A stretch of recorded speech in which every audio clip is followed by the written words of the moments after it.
बुलेटिनमध्ये आपल्या सगळ्यांचं पुन्हा एकदा स्वागत आणि सुरुवातीलाच मोठी बातमी आहे। सातारा कास रोडवरती झाड कोसळले आणि प्रचंड वाहतूक कोंडी झाली आहे।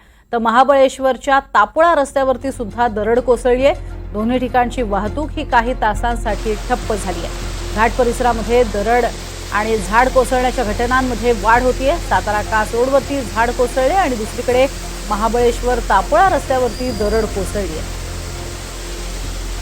आणि प्रचंड प्रमाणात पाणी वाहताना आपण पाहतोय। अधिक माहिती घेऊयात, सुजित आंबेकर आमचे प्रतिनिधी आपल्या सोबत आहेत। सुजित, ही सध्या दृश्य जी आपण पाहतोय ती नेमकी कुठली आहेत आणि या भागातली सुद्धा वाहतूक किंवा यातायात ही पूर्णपणे बंद करण्यात आली असेल? प्रज्ञा, गेले 2 दिवस प्रचंड मुसळधार पाऊस साताऱ्यामध्ये पडत आहे। खास करून सातारा शहरामध्ये तर अगदी ढगफुटी सदृश परिस्थिती झाली होती। आता जी आपल्या एनडीटीव्ही मराठीच्या प्रेक्षकांना आपण जी दृश्य दाखवत आहोत ही आहे साताऱ्यातील खिंडीतला गणपती म्हणून आहे।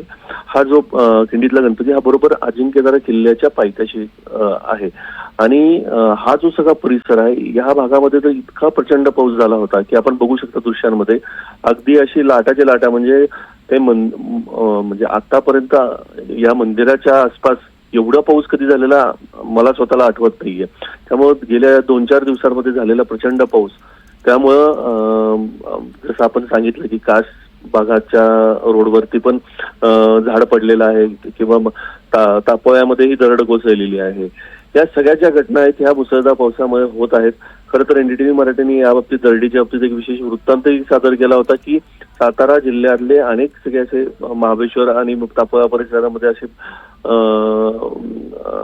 दरड प्रवण क्षेत्र आहेत जी त्या दरडी कधीही पडू शकतात, याचं विशेष वृत्तांत दाखल केला होता आणि तसेच प्रकार आता घडू लागले। खरं तर याचं वृत्ताचं दखल घेणं अत्यंत गरजेचं आहे, कारण का येणाऱ्या काळामध्ये आणखीनही जोर वाढणार आहे। तर आता तरी सध्या ह्या दरडी हटवल्या गेलेल्या आहेत किंवा झाड बाजूला काढलेलं आहे, परंतु याचा त्रास हा नक्कीच पर्यटकांना, सामान्य लोकांनाही होतोय।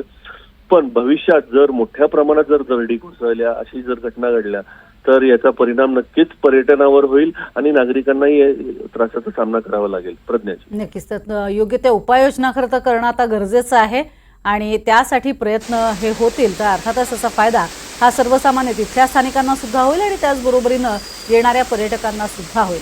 मात्र हे वारंवार घडणाऱ्या घटना आहेत। साताऱ्यामध्ये अर्थातच डोंगरमाथ्याचा संपूर्ण भाग आहे आणि प्रचंड पाऊस हा या ठिकाणी होत असतो, त्यामुळे निसर्ग जर कोपला तर काय होऊ शकतं याचा अनुभव हा वारंवार घेतला जात असतो। तुमचा धन्यवाद सुजित या संपूर्ण माहितीसाठी।